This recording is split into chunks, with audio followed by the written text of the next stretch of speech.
కూడా ఎంతగానో కాచి కాపాడాడు. అయితే ఈ సంవత్సరం చాలా త్వరగా ముగిసినందని చెప్పి మనం కూడా గ్రహించుకోవచ్చు. అయితే 2022 వస్తుంది కదా, కొత్త సంవత్సరం ఏదో గొప్ప కార్యాలు జరుగుతాయి అని అనుకోకండి. దేవుని దృష్టిలో ప్రతి దినము కూడా ఒకలాగే ఉంది. దేవునికి స్తోత్రం. దినములు, మాసములు, కాలములు అది నీకు కావాలని చెప్పి ప్రభు ఏర్పాటు చేశాడు. కానీ ఆయనకు సంవత్సరంలో కూడా గతించిన నిన్నటి వల్లే ఉన్నదని చెప్పి నేను వాక్యంలో మాట్లాడుతున్నాడు. దేవునికి స్తోత్రం. ఆయనకు పగలని కానీ రాత్రిని కానీ ఆయనకు ఉండదు. ఏమండి, పలానా దినమును గురించి ప్రభు ఎప్పుడు కూడా ఎదురు చూడలేదు, ఆలోచన చేయలేదు. ఆయనకు అన్ని దినములు కూడా ఒకటే. మానవులుగా పుట్టిన మనకి మాత్రం పలానా దినం ప్రత్యేకంగా ఉంటుంది, పలానా దినాని కోసం మనం ఎదురు చూస్తూ ఉంటాం. ఇవన్నీ మానవుల స్వభావం. ఇది దేవునికి స్తోత్రం కలుగునుగా. హల్లెలూయా. అయితే దేవుని వాక్యంలో చదివిస్తున్న మాట ఏంటంటే దినములన్నీ కూడా చెడ్డవి. రాబోయే దినాలు ఎలాగ ఉంటాయంట? చెడ్డ దినాలు. అయితే ఆ చెడ్డ దినములు నువ్వు ఎదుర్కోకుండా ఉండాలంటే అనుదినము కూడా దేవుని యందు భయభక్తులు కలిగి ఆయన నీతో ఏదైతే మాట్లాడుతున్నాడో, ఏదైతే తన వాక్యం ద్వారా ప్రకటిస్తున్నాడో ఆ వాక్యానుసారముగా నువ్వు బ్రతకగలిగితే ఆ రాబోతున్న చెడ్డ దినములను ప్రభు నీకు తప్పించగలుగుతాడు. దానికి స్తోత్రం కలుగునుగా. హల్లెలూయా. లోకస్తులకు అవి ఉగ్రత దినం అని రాయబడింది బైబిల్ గ్రంథంలో. అటువంటి ఉగ్రత దినములో నీవు నేను ఉండకూడదు అంటే దేవుడు చెబుతున్న మాటలను ముందుగానే మనం వినినప్పుడు ఆయన మనల్ని దాని నుంచి తప్పించగల దేవుడు. దేవునికి స్తోత్రం. హల్లెలూయా, హల్లెలూయా. వాటిని ఏర్పాటు చేసింది ఎవరి కొరకు అంటే భక్తిహీనుల కొరకు. బైబిల్ చెబుతుంది భక్తిహీనుల కొరకు దేవుడు అంచె దినములు దాచిపెట్టాడు అంటాడు. అదేమన్నా బంగారమా దాచిపెట్టడానికి? అదేమన్నా గొప్ప విలువైన భాగ్యమా దాచిపెట్టడానికి? కాదు. నువ్వు దాన్ని స్వతంత్రించుకోవడానికి వీలు లేదు.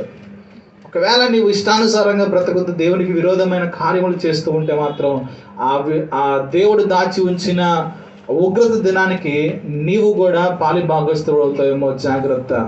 దాని నుంచి తప్పించబడడానికి నీవు, నీ కుటుంబము, నీ స్నేహితులు, నీ బిడ్డలు వాటి నుంచి తప్పించబడడానికి అనుదినము కూడా దేవుని సన్నిధిలో నిన్ను నువ్వు సరి చేసుకోవాల్సిన బాధ్యత ప్రభు నీ మీద ఉంచాడు. దానికి స్తోత్రం. హల్లెలూయా. ఒక మాట చూసుకుని ముందుకు వెళ్దాం. మత్తయి సువార్త 11వ అధ్యాయము 28 నుంచి 30 వచనాల వరకు మనం చదువుకుందాం. ప్రయాసపడి భారము మోసుకొనుచున్న సమస్త జనులారా నా యొద్దకు రండి, నేను మీకు విశ్రాంతిని కలుగజేస్తాను. నేను సాత్వికుడను, దీన మనస్సు గలవాడును గనుక మీ మీద నా కాడి ఎత్తుకొని నా యొద్ద నేర్చుకొనుడి, అప్పుడు మీ ప్రాణములకు విశ్రాంతి దొరుకును. ఎలయనగా నా కాడి సులువుగాను నా భారము తేలికగాను ఉన్నవి. దేనికి స్తోత్రం. చిన్న ప్రార్థన చేసుకుని ముందుకు వెళ్దాం. మహాపరిశుద్ధుడైన తండ్రి, సర్వోన్నతుడానికి స్తోత్రాలు. వాక్యమైన మా దేవా మీకే వందనాలు చెల్లిస్తున్నాం. ఇంతవరకు నీ పాద సన్నిధిలో నిన్ను స్తుతించి ఆరాధించడానికి మాకు ఇచ్చిన అవకాశం బట్టి నీకు వందనాలు. అయితే కొద్ది మందిగా నేను సన్నిధిని స్తుతించాను. అనేకులు నిర్లక్ష్య స్వభావం కలిగిన వారుగా నీ మందిరానికి రాలేకపోయారు. దయతో వారిని క్షమించండి. నీ మందిరంలో ఒక దినము గడుపుట 1000 దినముల కంటే శ్రేష్టమని వాక్యం సెలవిస్తుంది ప్రభు. అటువంటి శ్రేష్టమైన సమయమును కోల్పోయిన దౌర్భాగ్యులుగా వారు ఉండకుండా అనుదినము నీ సన్నిధంలో అయ్యా తండ్రి నిర్లక్ష్యాన్ని విడిచిపెట్టి నీలో జీవించడానికి సహాయం దయచేయండి. నీ కనికరం చొప్పున మీరు నడిపించమని ప్రార్థిస్తున్నాం. అలాగే ప్రభు వాక్యంలోకి మేము వెళుతుండగా నీ స్వరము మాకు వినిపింపచేసి ప్రభు ఏదైతే మాకు అవసరమై ఉన్నదో, ఏదైతే సరి చేసుకోవాల్సి ఉన్నదో సమస్తము కూడా నాయన నీ వాక్కు చేత మమ్మల్ని బలపరచమని ప్రార్థిస్తున్నాం. మానవుని యొక్క ఆలోచన కానీ తలంపులు కానీ ఇక్కడ నెరవేర్చబడకూడదు, కానీ కేవలం నీ దైవ చిత్తం ఇక్కడ నెరవేర్చబడ్డకు సహాయం దయచేయండి. నీ ఆత్మ సన్నిధి మాకు తోడుగా ఉంచి నడిపించమని నజరేయుడైన యేసుక్రీస్తు నామమున ప్రార్థించి వేడుకొనుచున్నాం తండ్రి. ఆమేన్. దేవునికి స్తోత్రం కలుగును గాక. హల్లెలూయా, హల్లెలూయా. ఈ వాక్యం ఎంతమందికి తెలుసు? ఇప్పుడు చదవబడిన వాక్యం ఏమండి తెలుసు. సాధారణంగా ఈ పదాన్ని కానీ మాటను కానీ తెలియని వారు ఉండరు. 99% వరకు ఈ మాట తెలుసు. ఏంటంటే ప్రయాసపడే భారం మోసుకుంటున్న సమస్త జనులారా మా యొద్దకు రండి, మీకు విశ్రాంతి కలగజేస్తాను. ప్రార్థనలో కూడా వాడుకగా వాడే వాక్య భాగంలో ఇది ఒక వాక్య భాగం అని మనం చెప్పచ్చు. దానికి స్తోత్రం. భారము అనే పదాన్ని తేలికగా తీసుకోవాలా లేదా బలమైనదిగా తీసుకోవాలా? చెప్పాలి. ఎంతమందికి భారాలు ఉన్నాయి చెప్పండి.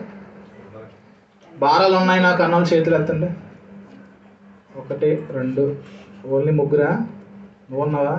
4. ఇంకెవరన్నా ఉన్నారండి? భారము లేటుగా ఎత్తారేంటి? మర్చిపోయారండి? అది లెగట్లేదా?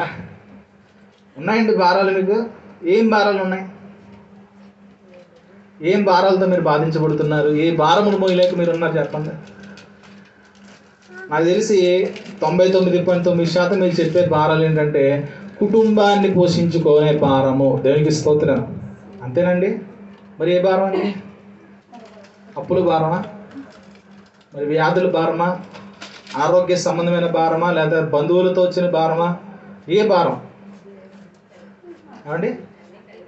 అన్నీ కలిపే ఉన్నాయి. వాటిని విడివిడిగా చెప్తున్నాను అంతే. దానికి స్తోత్రం. ఉన్నాయండి భారాలు. అందరికీ లేవా? అయితే మన నలుగురు ఎదురెత్తారేంటి? మిగతా వాళ్ళందరూ చక్కగా ఉన్నారని అర్థం దానికి. అంతేనా? మంచిది. ప్రయాసపడి భారం మోసుకొనుచున్న సమస్త జనులారా నా యొద్దకు రండి అని ఎవరు పిలుస్తున్నారు? ఎవరు పిలుస్తున్నారు ఈ మాటను? యేసుక్రీస్తు ప్రభు ఎవరైతే భారభరితమైన జీవితములు కలిగిన వారుగా ఉన్నారో వారందరినీ కూడా యేసు ప్రభు పిలుస్తున్నాడు. దేవునికి స్తోత్రం. ఎందుకు పిలుస్తున్నాడు? ఆయన నీకు విశ్రాంతిని ఇస్తాడంట. ఏమిస్తాడు? ఈ మాటను ఒకసారి నాకు తెలిసి ఒక 3 నెలల క్రితం ఇదే వాక్య భాగాన్ని చెప్పాను. ఆ వాక్య భాగం వేరే రీతిగా నడిపించాడు రోజు దేవుడు. ఇలాగ వాళ్ళ అదే వాక్య భాగాన్ని ఎలా నడిపిస్తాడో ఆయన చేతికి అప్పగిద్దాం. దేవునికి స్తోత్రం. హల్లెలూయా. ఆయన మనకేం కలిగిస్తాడంటే విశ్రాంతిని కలిగిస్తాడు. విశ్రాంతి అనగా నీ హృదయానికి నెమ్మది. దేవునికి స్తోత్రం. ప్రతి ఒక్క హృదయంలో ఎవరైతే ఒక భారమును మోస్తూ ఉంటారో వారి యొక్క ఆలోచన వారి హృదయంలో నెమ్మది కావాలి అనే ఉద్దేశం కలిగి ఉంటారు. తమ జీవితాలు నెమ్మదిగా ఉండాలని ఆశ కలిగి ఉంటారు. దేనికి స్తోత్రం కలుగునుగా. కొన్ని భారములు దినదినము మోసే భారాలు ఉంటాయండి. ఈ భారము తీరేదిగా మనకు కనబడదు. ఇంకెంతకాలం మొయ్యాలని అడిగితే నేను చచ్చేదాకా దీన్ని మొయ్యాల్సిందే అంటారు కొంతమంది. నా బ్రతుకంతా కూడా ఈ భారం నేను మొయ్యాల్సిందే, నా బ్రతుకు నా తలరాత అలాగ రాయబడి ఉందని చెప్పి ఎంతోమంది అనుకుంటూ ఉంటారు. ఏమండి? అది మీ బుద్ధిహీనత. అది దేవుని వాక్యాన్ని ఎరిగి కూడా నువ్వు అలాంటి మాటలు మాట్లాడుతున్నావు అంటే అది నీ బుద్ధిహీనత. భారమును మోస్తూ ఆ భారమును తీగలవాడు నీకు ఉన్నాడని చెప్పి నువ్వు తెలిసి కూడా దాన్ని నువ్వు మోసుకుంటాను అనుకుంటే దాన్ని ఏమనాలి? దాన్ని ఏమనాలండి? సాధారణమైన లోకంలోనే మనం ఒక బరువును మోసుకుంటూ వెళ్తున్నామండి. మోసుకుంటూ వెళ్తున్నప్పుడు నీవు మోయలేని పరిస్థితి, నీ ముఖ కవలికలు, నీ శరీరము నీకు అనుకూలంగా లేని సమయంలో సాధారణంగా నడుచుకుంటూ వెళ్తున్న మనుషులు ఏం చేస్తారు? మీ ఆ బరువు మోయలేరు కదా అని చెప్పి కొంచెం మీకు సహాయం చేసి పక్కన పెడతారా? ఎట్రా పెడతారండి? పెడతారు.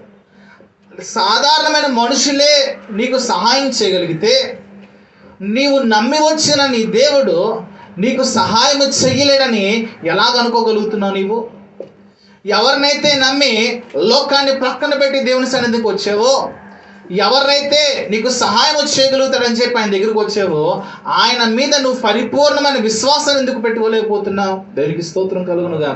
హల్లెలూయా. ఆయన్నే పిలిచాడు కదండి, నీ భారమును నా దగ్గర పెట్టు అంటున్నాడు. మరి నీ భారం ఏంటి? అసలు నీకు తెలియకపోతే ఆ భారము ఆయనకేం చెప్పగలుగుతావు? నీకే సరిగ్గా తెలియదు నీ భారం ఏంటో. ఒక్కొక్కసారి ఒక్కొక్క భారం కలిగి ఎడుతూ ఉంటావు. ఒకరోజు ఒక భారంతో ఎడుతూ ఉంటావు, ఇంకో రోజు ఇంకో భారంతో ఎడుతూ ఉంటావు. ఒకరోజు నీకు నువ్వే భారంగా ఉండి నువ్వే ఎడుతూ ఉంటావు. దేనికి స్తోత్రం కలుగునుగా. అసలు నీ భారం ఏంటో తెలుసుకో ముందు.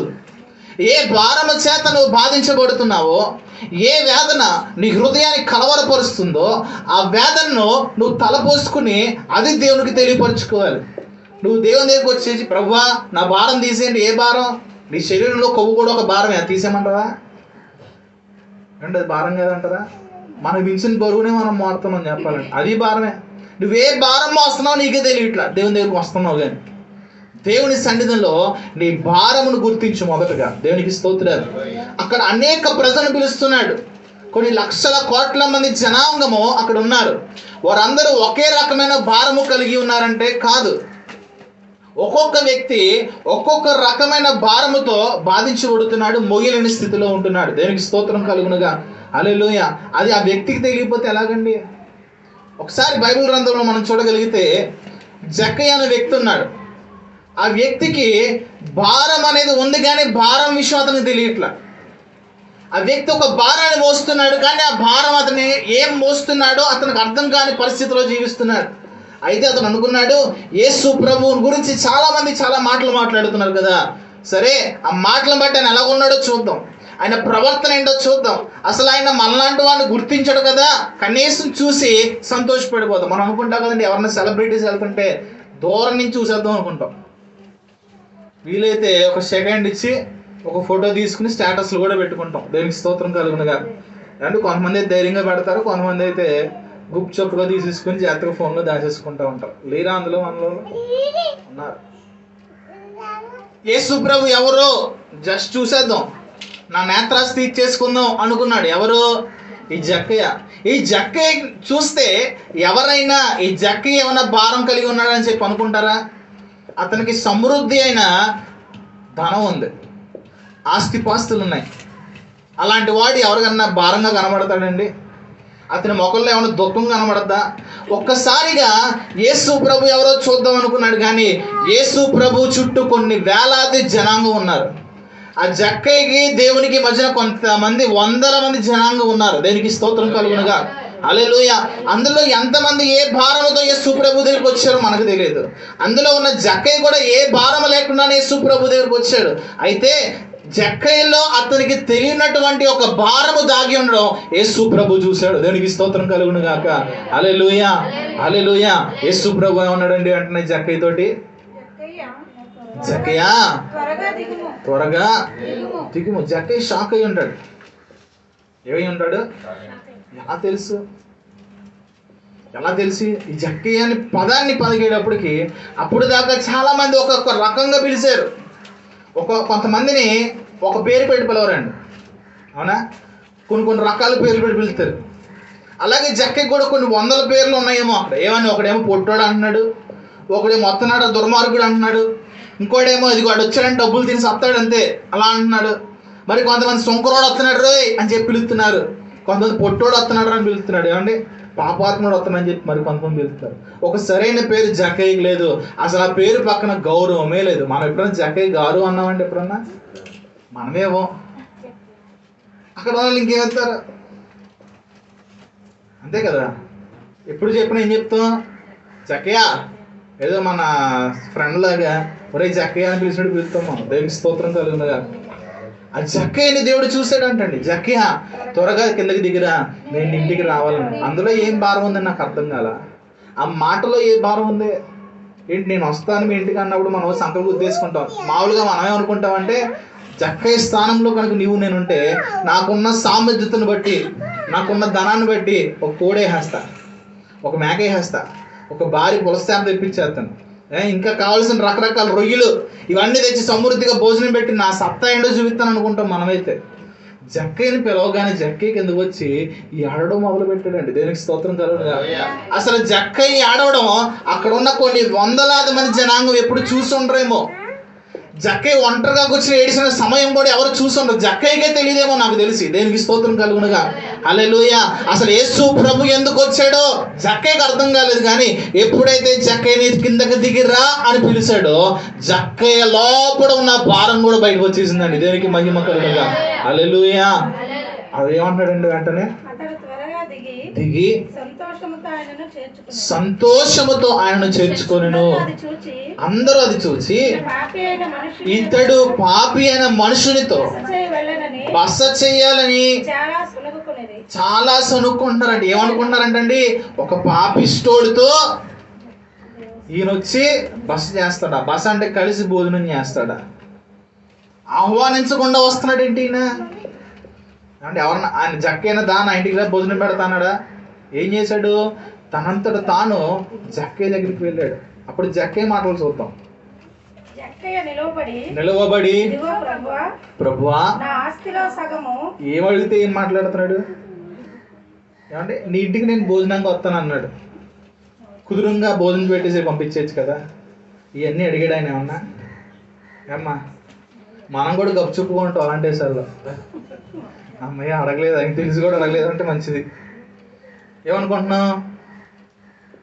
అవన్నీ మాట్లాడుతున్నాడు. ప్రభువా నా స్థితిలో సగము బీదలకు ఇచ్చుచున్నాను, ఎవని యొద్దైనను అన్యాయముగా దేనినైనా తీసుకొని ఎడల అతనికి 4 గంటలు మరలా చెల్లింతునని ప్రభువుతో చెప్పాను. అప్పుడు యేసు ప్రభు సమాధానం ఎలా ఉంది? అందుకు యేసు, ఇతడును అబ్రహాము కుమారుడే, ఎందుకనగా నేడు ఈ ఇంటికి రక్షణ వచ్చింది. దేవునికి స్తోత్రం. ఎప్పుడు రక్షణ వచ్చిందంటే జక్కయ్య కుటుంబానికి యేసు ప్రభు భోజనం చేస్తానన్నప్పుడు రాలేదండి. యేసు ప్రభు కిందకి దిగిరా అన్నప్పుడు రక్షణ రాలేదండి. తనలో ఉన్న భారం ఎప్పుడైతే బయట పడేసుకున్నాడో, తనలో ఉన్న భారాన్ని ఎప్పుడైతే బయటకు తీసేసుకున్నాడో అప్పుడు అతని జీవితానికి రక్షణ కలిగింది. దేవునికి స్తోత్రం కలుగునుగాక. హల్లెలూయా, హల్లెలూయా. నీ భారం ఏంటి? జక్కయ్య కొన్నాడు ధనం నాకు లేదని నీ భారం. జక్కయ్య కొన్నటువంటి ఆస్తిపాస్తులు లేదని నీకు భారం, లేదా బిడ్డలు లేదని నీకు భారం, ఏమండి మర్యాదలు నాకు ఎవరో లోకంలో చేయట్లేదని నీ భారం. పనికి మాలిన భారాలు 100 ఉంటాయండి మన దగ్గర. ఈ భారములతో నువ్వు దేవుని దగ్గరికి వచ్చినంత వరకు నీ భారము తొలగించబడదు. దేవునికి స్తోత్రం కలుగునుగా. హల్లెలూయా. ఏమండి మరి వాక్యం ఏంటండి? ప్రయాసపడి భారం మోస్తున్న జనులారా నా దగ్గర రండి అని చెప్తుంది. మొదటిగా దేవునికి ఇష్టము లేని భారాన్ని నువ్వు లోపల దాచుకున్నావు చూడు, ఆ భారాన్ని బయటపడేసుకో. ఏం చేయాలి? బయటపడేసుకోవాలి. మనకి తెలిసి ఆ భారాలు ఏంటో. అయితే దాన్ని మనం చాలా భద్రంగా దాస్తామండి. ఏం చేస్తాం? భద్రంగా దాస్తాం. ఎవరిని దాన్ని తీనేవో, దేవుడు తెస్తానన్నా నువ్వు వద్దు తీయ, నాకు కావాలనుకుంటా కూర్చుంటాము. ఆ భారాన్ని తీయడం ప్రయత్నించు నువ్వు. జక్కయ్యకి ఇదేదో దేవుడు చేస్తాడు, తన ఆస్తిని 4 గంటలు ఇద్దామని చెప్పి ఎప్పుడు ఆలోచన చేయలే. దేవుని మాట ఒకలాగుంటే ఇక్కడ జక్కయ్య మాట్లాడిన తీరు వేరేగా ఉంది. దేవునికి స్తోత్రం కలుగునుగా.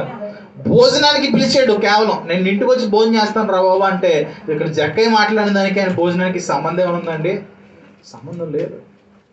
దేవుడు నీతో మాట్లాడుతున్నప్పుడు ఆయన నీలో నుంచి తీసివేసుకో అని ఒక ప్రేరేపణ చేత నిన్ను ఏదైతే చేస్తాడో దాన్ని నువ్వు బయట పెట్టుకున్నప్పుడే నీకు రక్షణ కలుగుద్ది. దేవునికి స్తోత్రం. ఇక్కడ మనం అందరం బాప్తిజాలు తీసుకున్నామండి. ఆ రక్షణ గురించి ప్రభువు మాట్లాడట్లేదు. బాప్తిజం తీసుకున్న ప్రతి ఒక్కడు జంప్ అయిపోతాడు అనుకుంటున్నారేమో, కుదరదు. జక్కయ్య వంటి మారు మనసు నీకు రాకపోతే నువ్వు దేవుని రాజ్యానికి చేరలేవు. జక్కయ్య కలిగినటువంటి ఆ భారాన్ని తొలగించిన రీతిగా దేవునికి అంగీకారముగా లేని భారాన్ని నువ్వు తీసివేయనంత వరకు కూడా నీ జీవితంలో నిజమైన సంతోషాన్ని నువ్వు అనుభవించలేవు. దేవునికి స్తోత్రం కలుగునుగా. హల్లెలూయా. ఇంకా చదువుదాం కింద.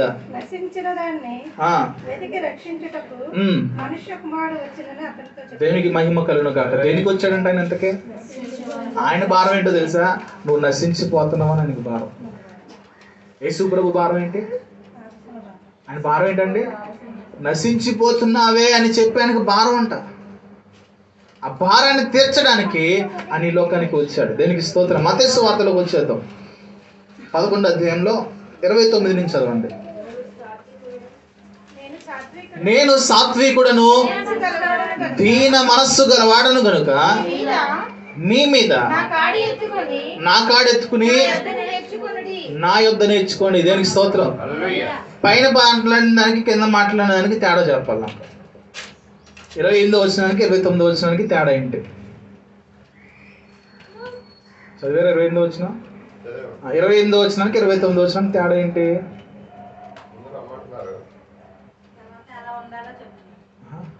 అవునా?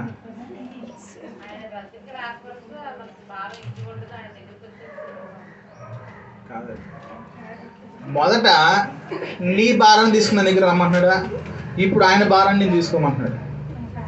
అసలు ఈ బలం మా దగ్గర వాడంలే. మన భారమే మనకు సరిపోవట్లేదు, మళ్ళీ ఆయన భారం మాకెందుకు? భరించే వాళ్ళు 1-2 ఉన్నారు కదా, మరి వాళ్ళ చూసుకుంటారులే, మళ్ళీ వాళ్ళ భారం మాకెందుకు? దేవుడు అందరితో మాట్లాడుతున్న మాట అండి. నీ భారాన్ని ముందు పక్కన పెట్టి ఏం చేయాలి?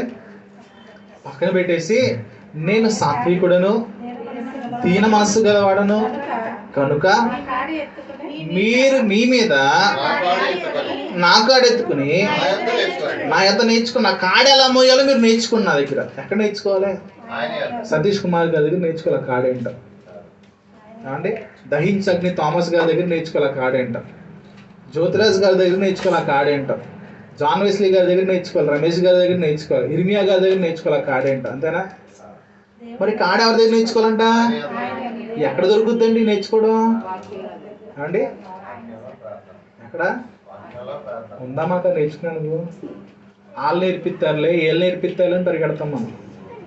నేను 100% చెప్తా, వాళ్ళ దగ్గర కానీ వీళ్ళ దగ్గర కానీ నా దగ్గర కానీ మీరు ఏం నేర్చుకోలేరు.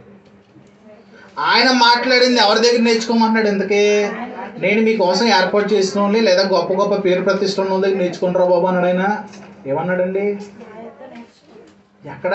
ఆయన కనబడితే కదా నేర్చుకోవడానికి మనకి. అసలు ఆయన ఎక్కడున్నాడో తెలిస్తే కదా మనం నేర్చుకోవడానికి ముందు. దేవునికి స్తోత్రం కలుగుతుంది. ఏమండి? నీ అంతటా నీవు ఆయన మోకరించి ఆయన సన్నిధిలోకి వచ్చి ప్రార్థన చేసి, అయ్యా నీ కాడల మొయ్యలు నేర్పించండి అని నేర్పించాడు. మనకు అన్ని కాపీ పేస్ట్లు అండి. ఏంటవి? కాపీ పేస్ట్లు తెలుసా? ఇది కాఫీని ఈ పేస్ట్లు కాదు. అక్కడ తీసుకొచ్చి ఇక్కడ అంటించడం. ఈ అంటించింది ఎంతకాలం ఉంటుంది? జిగురు ఉన్నంత వరకు ఉంటుంది. జిగురు జారిపోతే ఏమండి ఊడిపోతాయి. నీ లోపల ఆయన చేతితో రాయాలి. ఏం చేయాలి? నువ్వు అంటించుకున్నా ఏం పని చేయవు.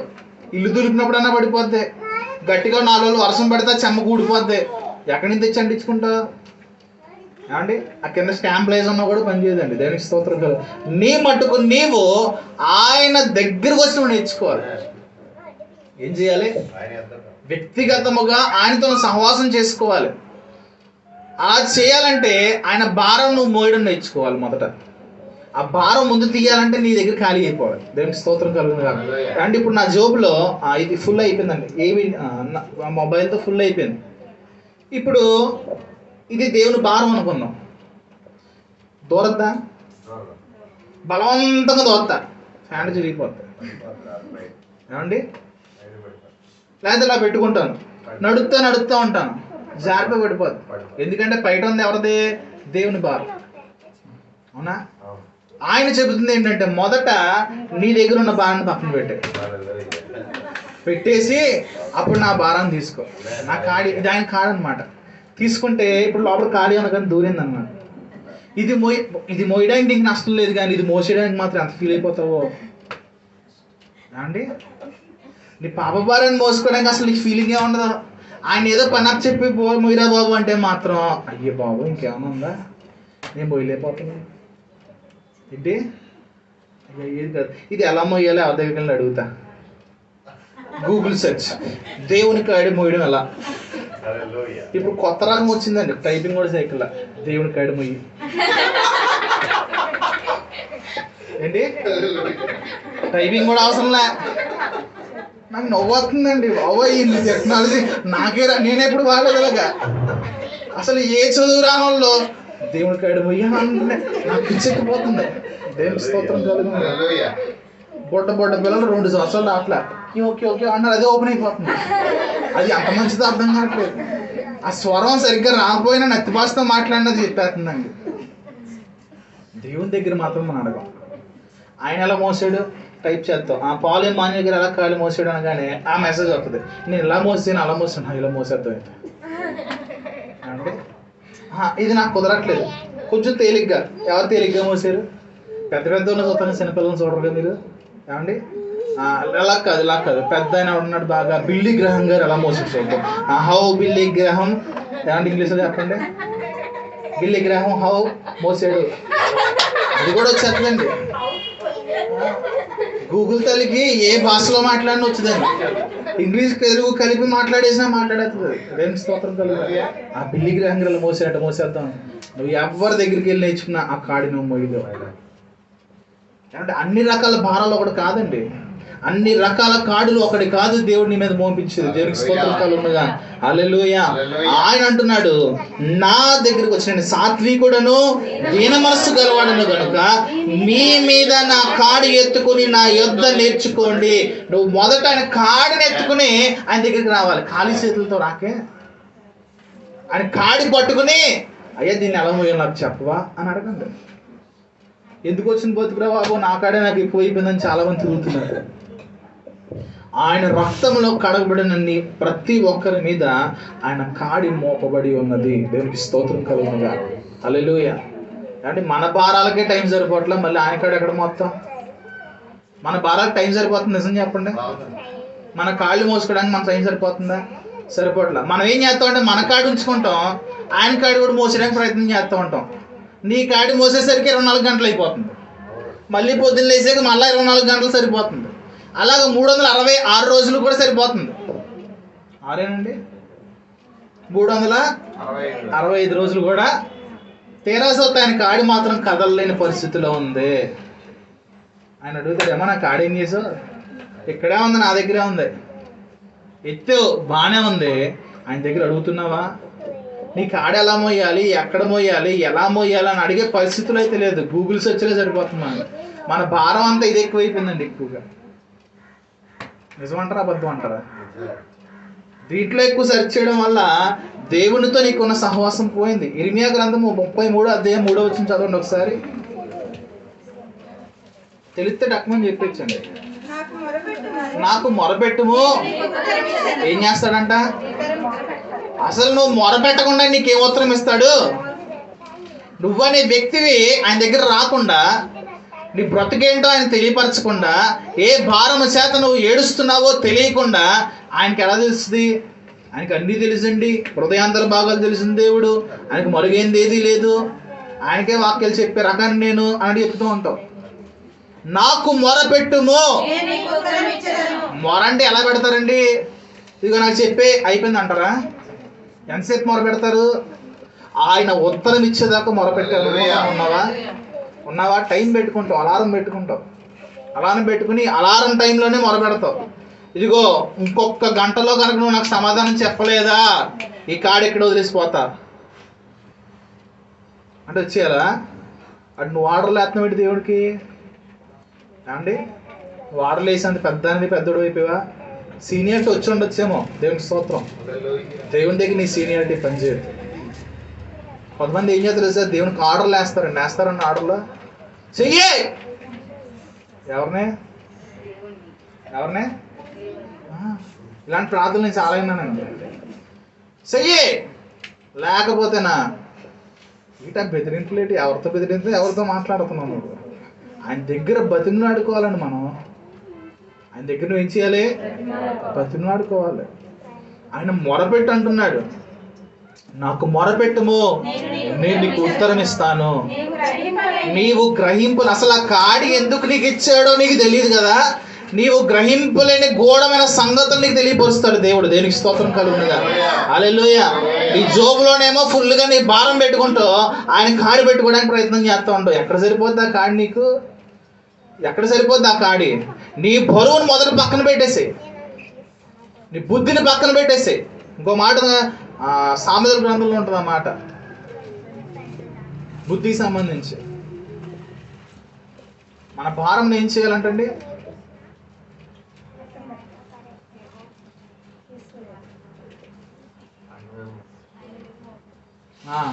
ఏం చేస్తాడంట? చదవండి. లైటింగ్ తక్కువే కనబడట్లేదండి, లేకపోతే పడితో తీసేద్దాం. దేవునికి స్తోత్రం కలుగునుగా. హల్లెలూయా. ఏం చెప్తున్నాడు దేవుడు ఎక్కడ? చదివండి, మత్తయి సువార్తలో చదివండి.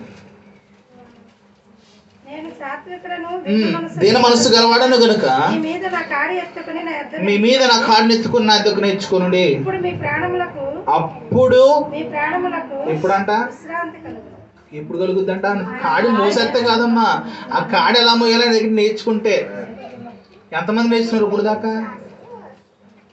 ఎన్నిసార్లు కింద పెట్టాము ఆ కాడి? ఏమండి, ఎన్నిసార్లు పక్కన పెట్టేసాము ఆ కాడి? ఒకసారి నేను చెప్పాను కదా, ఒక యానిమేషన్ వీడియో తీసాడు అనమాట. రక్షించబడిన తర్వాత తన మోటార్ని పక్కన పెట్టేశాడు ఒక వ్యక్తి, యానిమేషన్ వీడియో. అప్పుడు దాకా మోసుకుంటూ వచ్చాడు, పాప భారం మోసుకుంటాడు, కలవరి శిలువ దగ్గర వచ్చాడు, ఆయన రక్తంతో కడగబడి ఆ మోటార్ని పక్కన పడేశాడు. ఇప్పుడు యేసు ప్రభు ఒక శిలువని ఇచ్చాడు. శిలువని ఏం చేస్తున్నాడంటే మోసుకుంటూ వెళ్తున్నాడు.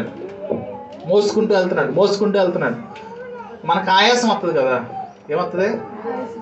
బరువు తగ్గించుకోవడానికి ప్రయత్నం చేశాడు. ఏం చేస్తున్నాడు ఇప్పుడు? ఆ చివరి ముక్క కట్ చేశాడంట. మరలా కొంచెం దూరం నడుస్తున్నాడు.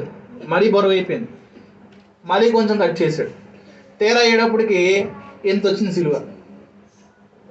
సమయం ఆసన్నమైంది. ఇక్కడ మధ్యలో అగాధం ఉంది. ఇటు నుంచి అటు దాటంగా సిలువ వేయాలి. అందరూ చక్కగా సిలువలు వేసుకుని దాటి వెళ్ళిపోతుంటే ఇలాంటి వాళ్ళు కొంతమంది ఉన్నారు. దారిలో కట్ చేసుకున్నాడు. ఐడియా ఎవరిది అనుకుంటున్నారు? నువ్వు ఒక్కడవే కాదు, నీకు ఇలాంటి వాళ్ళు కొన్ని 100 మంది ఉన్నారు మధ్యలో సిలువలు కట్ చేసుకుని వెళ్ళిపోయేవాళ్ళు. ఆ భారాలు పోయలేక కట్ చేసుకుని వెళ్ళిపోయేవాళ్ళు ఉన్నారు. ఎలాగని వెళ్ళిపోతాంలే, ఎలాగని ఏదైతే చేసేదే ఉంది, ఆ సిలువ మోస్తున్నానా లేదా, అది సిలువ కాదా అనుకోండి. సిలువ అంటే ఏంటి? ప్లస్ కాదండి. ఆయన ఆజ్ఞలు, దేవుని స్తోత్రం, ఆయన మాటలు, ఆయన నీ మీద ఉంచిన భారం. తీరా వెళ్ళేటోడికి అగాధంలో డుబుకుమ పడిపోయింది. వెనక్కి వెళ్ళి తీసుకోవడానికి ఎంత ఏం పడుతుంది? ఒక జీవితకాలం పడుతుంది. వాడు నడుస్తూ ఉన్నాడు, నేను క్రైస్తవుని అనుకుంటున్నాడు. నడుస్తూ ఉన్నాడు, అదిలిస్తుమేమో అంటున్నాడు. నడుస్తూ ఉన్నాడు, కొత్త పాటలు పాడుతున్నాడు. నడుస్తూ ఉన్నాడు, సూపర్ మాటలు మాట్లాడుతున్నాడు. తీరా అక్కడికి వెళ్ళేసరికి అగాధములో అప్పుడు దాకా చేసిన ఏమి పని చేయట్లా. దేవునితో వ్యక్తిగతముగా దేవునికి ఇచ్చిన భారం తప్ప నువ్వు అక్కడికి వెళ్ళి నేర్చుకున్నా, ఇక్కడికి వెళ్ళి నేర్చుకున్నా దీనికి పని చేయవు. వాక్యానుసారంగా నేను చెప్తున్నా. దేవుడు వ్యక్తిగతమైన విశ్వాసాన్ని అడుగుతున్నాడా, వాళ్ళ దగ్గర నేర్చుకోమని చెప్తున్నాడా? ఏమండి, బైబిల్ గ్రంథం ఇంకొక మాట ఉంది కదా, మనుషుల జ్ఞానం ఆధారం చేసుకోక దేవుని శక్తిని ఆధారం చేసుకోమని ఉంది వాక్యం. మీ విశ్వాసం ఎలా ఉండాలో తెలుసా? మనుషుల జ్ఞానమును ఆధారం చేసుకోకూడదు. కానీ ఇక్కడ ఉన్న వారిలో 99.9% మనుషుల జ్ఞానమును ఆధారము చేసుకున్నటువంటి విశ్వాసమునే మీరు ప్రకటిస్తున్నారు. మనుషుల జ్ఞానమును ఆధారం చేసుకున్నటువంటి విశ్వాసాన్ని మీరు కనుపరుస్తున్నారు. దేవునికి స్తోత్రం కలుగునుగా. హల్లెలూయా, హల్లెలూయా. దేవుని దగ్గర ఆయన శక్తి మీద ఆధారపడినటువంటి విశ్వాసాన్ని నువ్వు కనుపరచగలగాలి. ఎలాగా? ఆయన శక్తి మీద ఆధారపడే విశ్వాసం. మనం చాలా చూస్తాం ఈ మధ్యకాలంలో ఈ టెక్నాలజీ పెరిగిపోవడం వల్ల మన విశ్వాసం మార్గాలు మారిపోయినాయి. మరి దేవుడు మారతాడంటారా? దేవుడు మారతాడా? మనం మారేమని పరిస్థితులు మారేయని చెప్పి దేవుడు మారతాడంటారా? టెక్నాలజీ వచ్చింది కదా, నేను కూడా టెక్నాలజీగా మాకు చేస్తా అని చెప్పి దేవుడు అంటున్నాడా? ఆయన నిన్న నేడు రేపు ఏకరీతిగా ఉన్న దేవుడు. విశ్వాసి కూడా నిన్న నేడు రేపు ఏకరీతిగా ఉండాలి. మనం నిన్న ఒకలా ఉన్నాం, ఇవాళ ఒకలా ఉన్నాం, రేపు ఎలా ఉంటాం ఇంకా మనకు తెలియదు. అసలు ఉంటామో ఉండవు కూడా మనకు తెలియదు. అంతేనండి. మన బుద్ధులు మారిపోతూ ఉంటాయి, మన స్థితిగతులు మారిపోతూ ఉంటాయి, మన హృదయ తలంపులు మారిపోతుంటాయి. ఒకరోజు అనుకుంటాం దేవుని కోసం ఉద్ధరించేద్దాం, ఓడబడిచేద్దాం అనుకుంటూ ఉంటాం. ఇంకో రోజు వచ్చాక మన బతుకు మనం ఓడబడుచుకోవడానికి సరిపోవట్లేదు. అక్కడ సరిపోతున్నాయి అంటారా? సరిపోవట్లేదు. ఎందుకంటే ఆయన కాడిని ఆయన దగ్గరికి వచ్చి నువ్వు అడగట్లేదు ఎలా మోయాలో. ఆయన దగ్గర నేర్చుకో. కాడంటే ఇయే కాదండి, నీకు ప్రత్యేకంగా వ్యక్తిగతంగా దేవుని మీద ఒక భారాన్ని పెడతారు. ఎంతమంది చేస్తున్నారు దేవుని భారాన్ని? ఎంతమంది దేవుని భారాన్ని మీరు చేయగలుగుతున్నారు చెప్పండి. నేను అనుకుంటున్నాను, రాత్రి ప్రార్థన చేసుకున్నాడు, ప్రభువా నేను అన్ఫిట్ అయ్యాను నేను అనుకున్నాను. సంఘాన్ని నడిపించడంలో నేను అన్ఫిట్ అనుకున్నానండి. అంటే అర్థం ఏంటి? ఎవరన్నా అన్ఫిట్ అర్థం చెప్పగలరా? చెప్పండి. ఒక సువార్తకి వెళ్దామంటే ఒక అడుగు ఎదురుగేసేవాడు నాతో పాటు లేడు ప్రభువా. ఒక పాంప్లెట్ ఎవరికైనా ఇద్దామంటే నాతో పాటు ఒకళ్ళు వచ్చేవాళ్ళు లేరు ప్రభువా. మా ఆవిడ అంటది ఈ మాట అంటే, మా డాడీ నీకు తెలుసా, ఆయన 3 సంవత్సరాలు 2 సంవత్సరాల మా అమ్మమ్మ, మా అమ్మ, మా డాడీ, అప్పుడప్పుడు మా అక్క మెడుతూ వచ్చేది. వీళ్ళు నలుగురు కలిపి పాటలు పాడుకుని ఇంచుమించు 2 సంవత్సరాలు ఆరాధన చేశారు. నువ్వు ఒక్కడికి చేయలేవా అంటదండి. ఏమండి, ఆయన కట్టేసి వెళ్ళిన సంఘాన్ని మరలా నేను ఆయనలా ఒకరిని కూర్చొని చేస్తే అర్థం ఏముందండి? ఆయన ఆల్రెడీ కట్టేసి వెళ్ళిపోయిన సంఘాన్ని నేను కూడా ఆయనలా కూర్చుని ఒకరినే కూర్చొని భజన చేసుకోవాలంటే ఏమన్నా అబద్ధం ఉందా?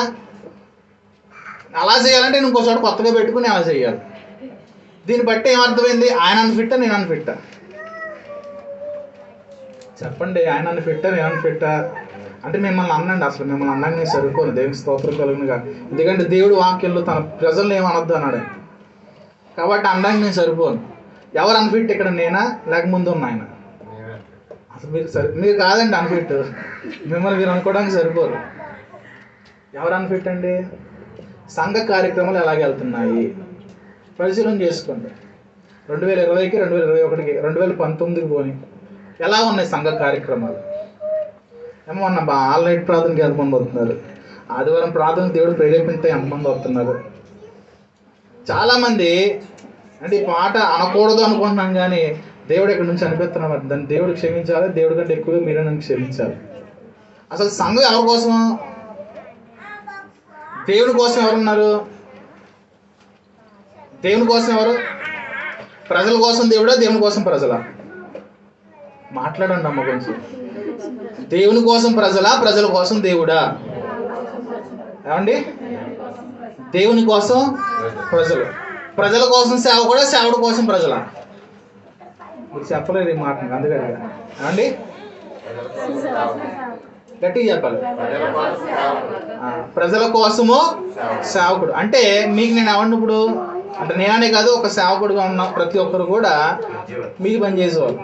అసలు దేవుని కోసం ఎవరైతే వస్తున్నారో వారే లేకుండా వారి కోసం ఏర్పాటు చేసిన ఆ వ్యక్తిని దేవుడు ఏం చేయాలి? ఇంకా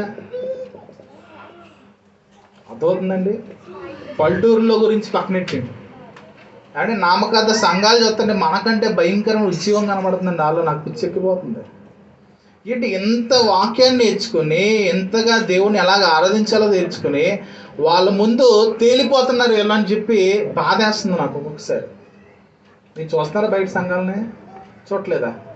కనబడుతుంది ఏమన్నా? వాళ్ళకి మనకు తేడా తెలుస్తుందా? వారు ఐక్యత ఉంటారు, వాళ్ళ గ్రూప్స్ ఉంటాయి, అది పక్కనే ఉంటాయి. దేవుని సంఘము అనేటప్పటికి వారు వారి పనుల్లో నిమగ్నులై ఉంటాడు. సాక్ష్యం నాతో పాటు నా షాను తన దగ్గర చూసి నేను చాలా నేర్చుకుంటాను. ఒకప్పుడు నేను చేసాం కాబట్టి తను చూసి నాకు వచ్చాడు.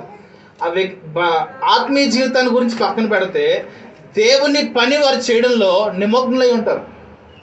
ఒకవేళ ఏదో ప్రార్థనకు రమ్మన్నా, అన్న ఇవాళ మా చర్చిలో డెడికేషన్ ఉందన్న, సారీ ఖాళీ టైంలో రమ్మంటే వస్తా అంటే ఎక్కువ దేనికి ప్రాధాన్యత ఇస్తున్నాడు? వాళ్ళకున్న పనికి ఇస్తున్నాడు. మరి మనం గడిది గుడ్లే ఎవడు చూసి వచ్చాడు ఇక్కడ? దేవుడు ఎక్కడన్నా ఉంటాడు. ఎక్కడుంటాడు దేవుడు? ఆయన సర్వాంతర్యామి, అంతటా వ్యాపించి ఉన్నవాడు, ఆయన అందరినీ చూస్తున్నవాడు. నీకు నువ్వు సర్ది చెప్పుకుంటున్నావా, దేవునికి చెప్తున్నావా, లేదా దేవుడే నీతో మాట్లాడాడు? కొంతమంది ఏమో ఇంట్లో కూర్చొని నేను ప్రార్థన చేసుకుంటాను, ప్రభువా నేను రాలేనైనా నీకు తెలుసు, నైనా నా భారం ఏంటో తెలుసు, నా పనిపాట్లు నీకు తెలుసు ప్రభువా, నా మనసు నీతో పాటు నీ దేవుని మందిరంలో ఆ దైవాత్మ స్వస్థస్థాలను ఉంది, కానీ నేను మనిషిని మాత్రం ఇక్కడ ఉన్నాను ప్రభువా. అండి ఏమనాలి అందరినీ? ఏమనాలి అందరినీ చెప్పండి, మాట్లాడండి అమ్మా. పిల్లలారా, పాస్టర్ గారి పిల్లలారా, మిమ్మల్ని కూడా అడుగుతున్నాను. వాళ్ళ ఒక్కళ్ళనే కాదు, మీరు కూడా సంఘంలో ఒక పాలి భాగస్తులే. ఏం చేయాలి అంటే మొదట్లాగా మరలా నేను పాస్టర్ గారు కూర్చుని భజన చేసుకోమంటారా? దేవుడు మరలా 3 సంవత్సరాలు ద్వారం తెరుస్తాడంటారా? ఏమండి ఆ దినాలు అయిపోయినాయండి. ఇవన్నీ ఏంటి తెలుసా? సిద్ధపాటు దినాలు. ఏం దినాలు ఇవి? ఎక్కడుంది నీ సిద్ధపాటు? ఎక్కడుంది నీ భారాన్ని? ఎప్పుడో పక్కన దేవుణ్ణి ఇక్కడ నిన్ను తాపించాడు అంటే నీకేదో భారం పెట్టుంటాడు ఇక్కడ. అంటే ఇక్కడికి వచ్చిన వాళ్ళు ఎలాగొచ్చారండి? ఎవరన్నా పిలువబడితే వచ్చారా, లేదా దేవుని ప్రేరేపించబడి వచ్చారు? ఇక్కడ వచ్చిన వాళ్ళు ఎవరన్నా ఏమండి? ఎవరన్నా బలవంతంగా లాక్కొచ్చిన వాళ్ళు ఎవరన్నా ఉన్నారు ఇక్కడ? చెప్పాలి. అని మిమ్మల్ని బలవంతంగా లాక్కొచ్చారు మీ ఆవిడేమన్నా? ఇంకెవరున్నారు? బలవంతం టీచర్ గారు కూడా సాక్ష్యం చెప్పారు, అంటే దేవుడు మీతో మాట్లాడి పంపించారు. ఇంకెవరున్నారండి? నా మటు నేను ఎక్కడో నా బతుకు నేను రాజమండ్రిలో బతుకుతుంటే ఇక్కడ తీసుకొచ్చి పడేసాడు నన్ను. అంటే శుభ్రంగా మా అమ్మగారు చేసి వంటలు తింట, ఇంకా లావుగా ఉండేవాడిని అనుకోండి, ఇప్పుడు చిక్కేనా? దేనికి స్తోత్రం కదా. ఎక్కడెక్కడో తీసుకొచ్చి ఎక్కడ ఎందుకు పెట్టాడు? అంటే నీతో ఏదో పని ఎక్కడ చేయించుకోవాలని, లేకపోతే ఎక్కడ చేసిన ఒకటేనా? ఏమండి మరి ఇక్కడ అన్ని గిన్నెలు అలాగే ఉన్నాయి, మురికి పట్టేసిన గిన్నెలు లాగా ఉన్నాయి. ఇక్కడ పనులన్నీ అక్కడే ఉన్నాయి. మనం అనుకుంటాం ఏదైనా అదే కదా ప్రభు, అదే చేస్తున్నాం కదా ప్రభు అనుకుంటున్నాం. దీన్ని ఏమంటారు? నీ చిత్తం నెరవేర్చడానికి దేవుని మందిరానికి వచ్చావా, దేవుని చిత్తాన్ని నెరవేర్చడానికి ఇక్కడికి వచ్చావా? దేవుని వాక్యం చాలా క్లియర్గా చెప్తుందండి. ఆయన అప్పుడు మీ ప్రాణాలకు విశ్రాంతి దొరుకుతుంది. ఏం కలుగుద్ది? నీ ప్రాణానికి విశ్రాంతి దొరకాలంటే ఆయన దగ్గర నువ్వు ఆయన కాడి తీసుకుని ఎలా మొయ్యాలో నేర్చుకోముందు. నువ్వు ఎక్కడికి వెళ్ళి నేర్చుకున్నా కుదరదు. బైబిల్ కాలేజ్కి వెళ్ళి నేర్చుకున్నా కూడా కుదరదండి. నేనే ఎగ్జాంపుల్. నేను 2 బైబిల్ కాలేజ్ చేశాను. అక్కడికి వెళ్ళినా సరే ఆ భారము నీకు తెలియదు. దేవుడు నీకు నుంచున్న స్థానములో ఆ భారం పెడితే లోపల తెలియని రోషం వస్తూ ఉంటుందండి.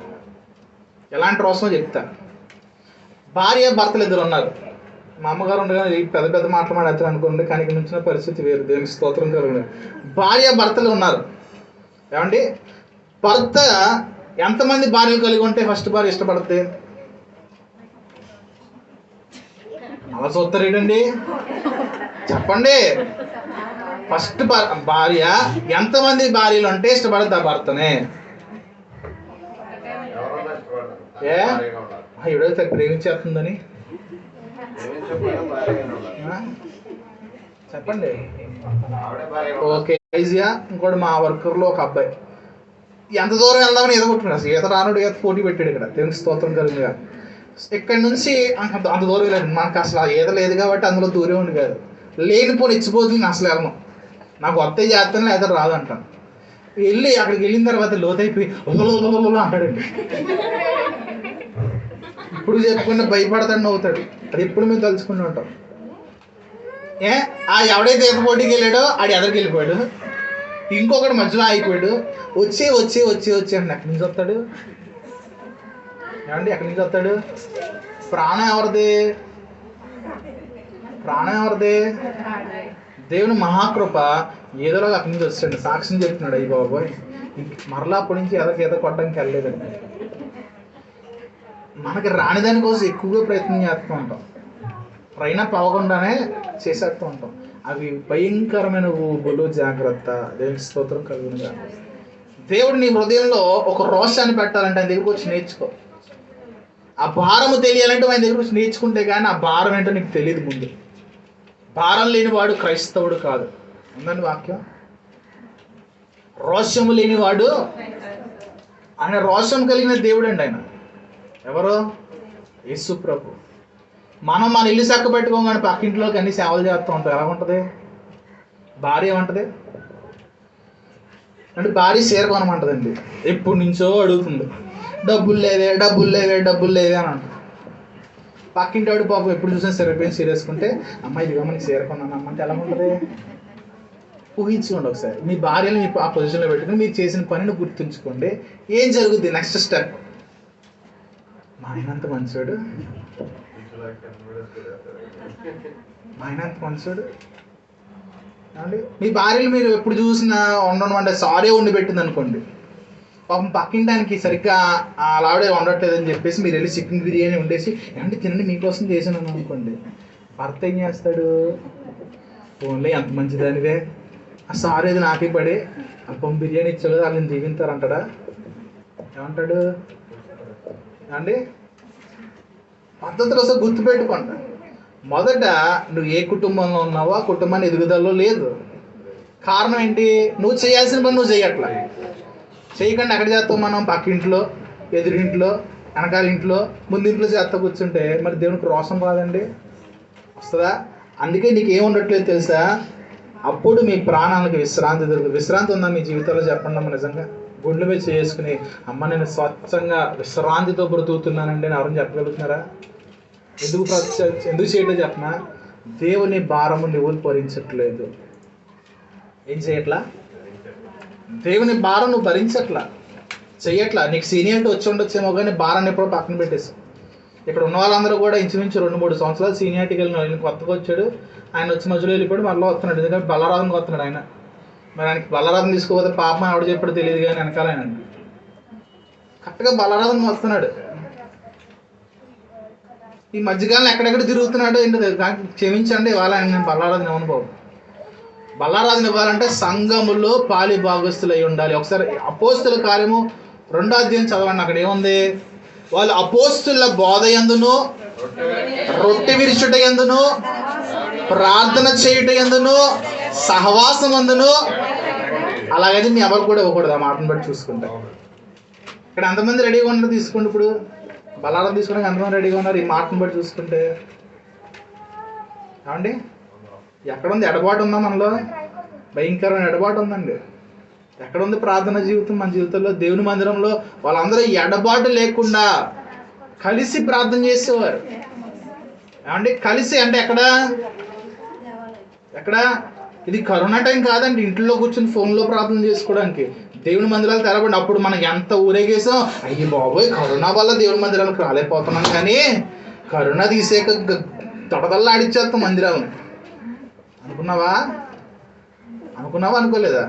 అక్కడ రెడ్ జోన్ ఎట్టాడండి, లేకపోతేనా ఇది ఆ రెడ్ జోన్ తీసి 6-7 నెలలు అయింది. మన అన్ని పైన పటారాలు, లోన లొటారాలండి. చేసేది లేదు.